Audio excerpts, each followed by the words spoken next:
Hey there, Geometry. Thanks for tuning in for another episode of Math with Mullins. Today we're going to be looking at lesson 6.4 and 6.7, inequalities in 1 and 2 triangles. This is kind of where we just put together two lessons in one. We're going to look at solving problems by applying the exterior angle inequality theorem, order angles and size using the ordering angles and size theorem, and then know and apply the Hinge theorem and also the converse of the Hinge theorem. So let's go ahead and get started with the first example. The exterior angle inequality is just going to state that if we have an exterior angle like angle 1, I'm going to put a 1 right here, angle 1 should be greater than the measure of angle CBA and the measure of angle CAB. And we kind of saw that previously in Unit 5 when we talked about the exterior angle theorem. So what we're going to write down for the definition is this. The measure of an exterior angle of a triangle is greater than the measure of either of its corresponding remote interior angles. These just mean the interior angles that are not directly next to it, okay, or not directly adjacent. So we already talked about that, but this angle and this angle would still be less than the measurement of angle 1, okay? So find examples that are less than angle 1 and find measures that are greater than angle 8. So angle 1 is here. So different angles that are going to be less than angle 1. So I'm going to start here with A. We can say angles less than the measure of angle 1 are going to be angle 3, angle 4, angle 5, and angle 6 because they are all the remote interior of those. If you even wanted to add the angle measurements using letters, we can say angle PQR and angle PRQ, okay? And then part 2 of this says find angles that are greater than angle 8. So we want angles greater than the measure of angle 8. I'm going to put the angle symbol there so it just doesn't look like a less than. Angle 8 is here, so the measurement of angle 8 just needs to be greater than that. Is going to be the remote exterior, which would be angle 2. Okay, and that's the only one that's going to be knowingly greater using that theorem.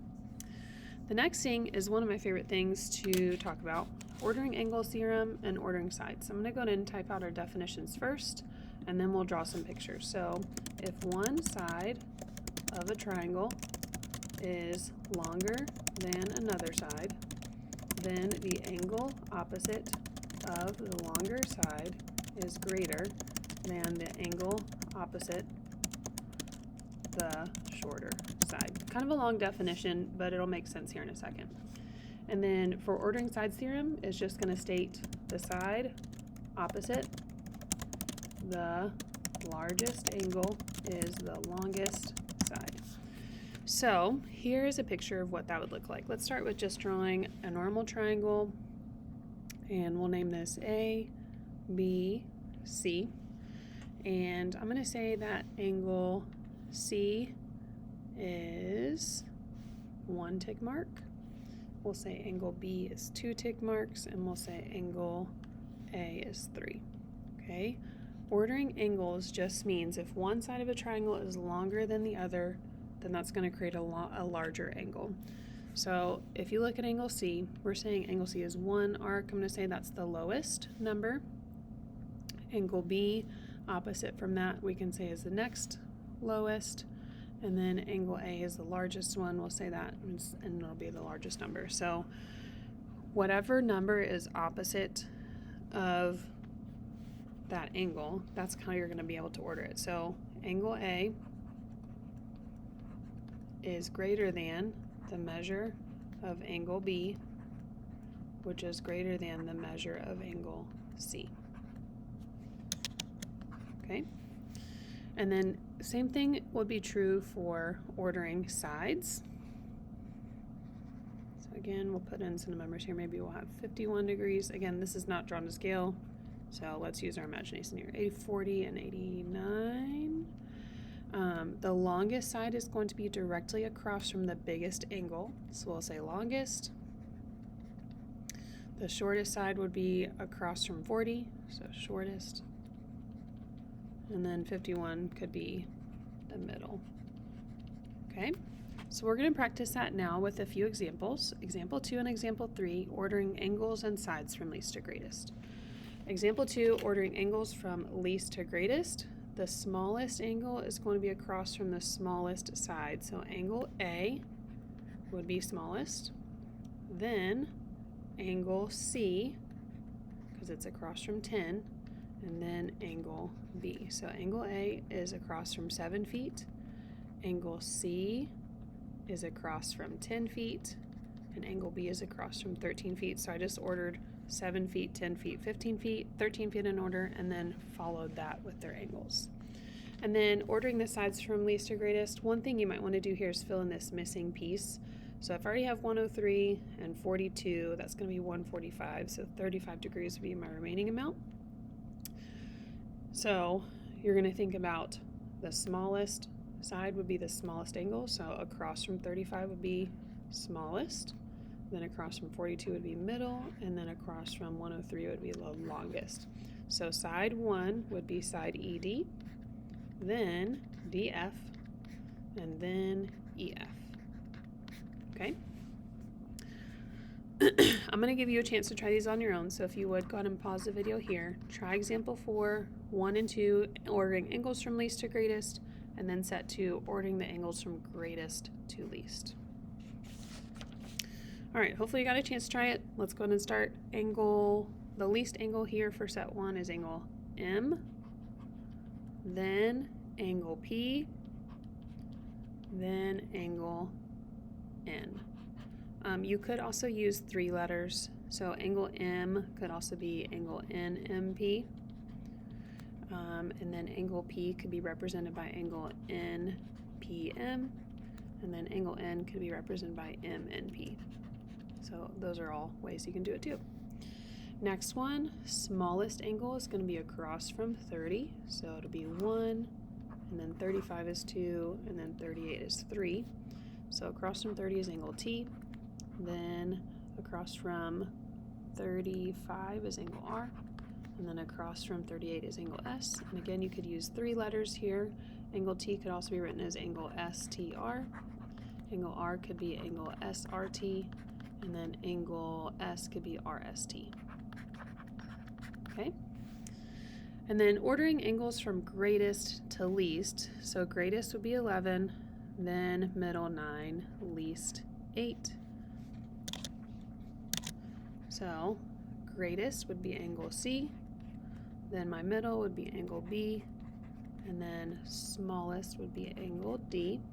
And again, you can use 3 letters here if you need to.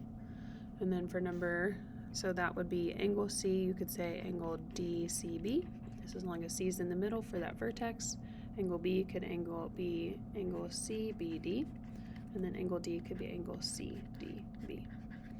And our last one, greatest would be 43, middle is 29, least is 26. So greatest would be angle X, then angle Y, and then angle W, or 3 letters, angle WXY, then angle XYW, and then angle YWX. Okay? Last part is the Hinge theorem and the converse of the Hinge theorem. Okay, I'm going to type our definition first, and then we'll come back and draw some pictures. If 2 sides of a triangle are congruent to 2 sides of another triangle, and the included angle of the first triangle is larger than the second, then the third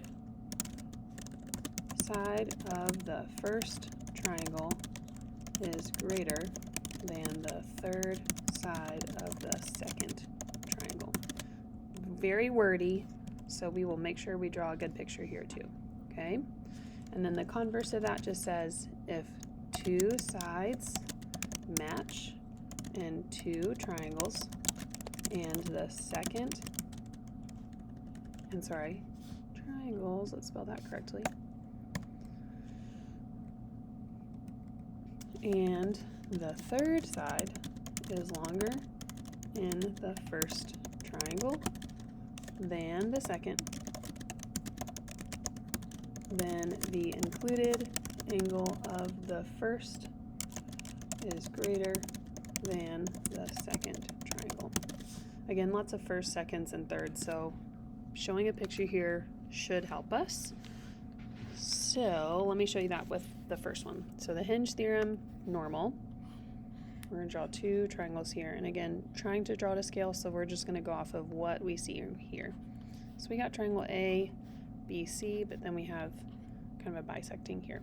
We're going to say that this is 18 degrees and this is, the one next to it will be 32. Even though A to B and B to C can match, A to D and D to C are not going to match, because across from angle B, or ABD, we're going to see only 2 tick marks. But across from BD or DBC, we're going to see 3 tick marks, because 32 is greater than 18. So that means DC is going to be greater than AD. Okay, that's what the Hinge theorem states. So the converse of that would just say, let's draw 2 separate triangles for this one. G, H, J, and then draw another one here, K, M, L, and let's say that HJ is 1 tick mark, and so is ML, but then G and GJ and KL have 2 tick marks. However, GH is going to be greater than KM, then the measure of angle J will be greater than the measure of angle L. Okay, so let's say GH is 10, but KM is 9. That means J's angle would be bigger than L's angle. Okay, we're going to try that with our last 4 examples. We'll try 5 and 6 together, and then I'm going to get you to try 7 and 8 on your own. Here we go. KL is what to PM? So KL is this mystery number. Notice that KL has 79 degrees across from it. PM is this mystery side, and it has 74 degrees across from that. So since KL, or 79, is greater than 74, I can say KL is greater than PM using the Hinge theorem. Okay, the next one is the same way. WX is here. Across from WX, I see 53. XY is here. And across from XY, I don't have an answer, so I have to fill that in. So 32 and 93 taken away from 180 is going to give me 55. So XY is 55. And since 55 is greater than 53, I'm going to say WX is less than XY. So both of those are using the Hinge theorem. The last 2, let's see if you can try these on your own. Go ahead and pause right here. Try 7 and 8, and when you're ready to check your answer, click play. All right, the measure of angle D compared to the measure of angle H. D is across from 35. H is across from 33. Using the converse of Hinge theorem, we can say 35 is greater than 33, which means angle D is going to be greater than angle H. And then our last one, angle A is across from 16. Angle E is across from 15. 16 is greater than 15, so angle A is greater than angle E. That'll conclude our assignment lesson on 6.4, inequalities in 1 and 2 triangles. Hopefully this gives you an idea of how to use those: ordering angles theorem, sides theorem, Hinge theorem, and exterior angle inequality theorem. We will check in with you next time when we finish up a little bit more about triangle inequalities. Have a great day.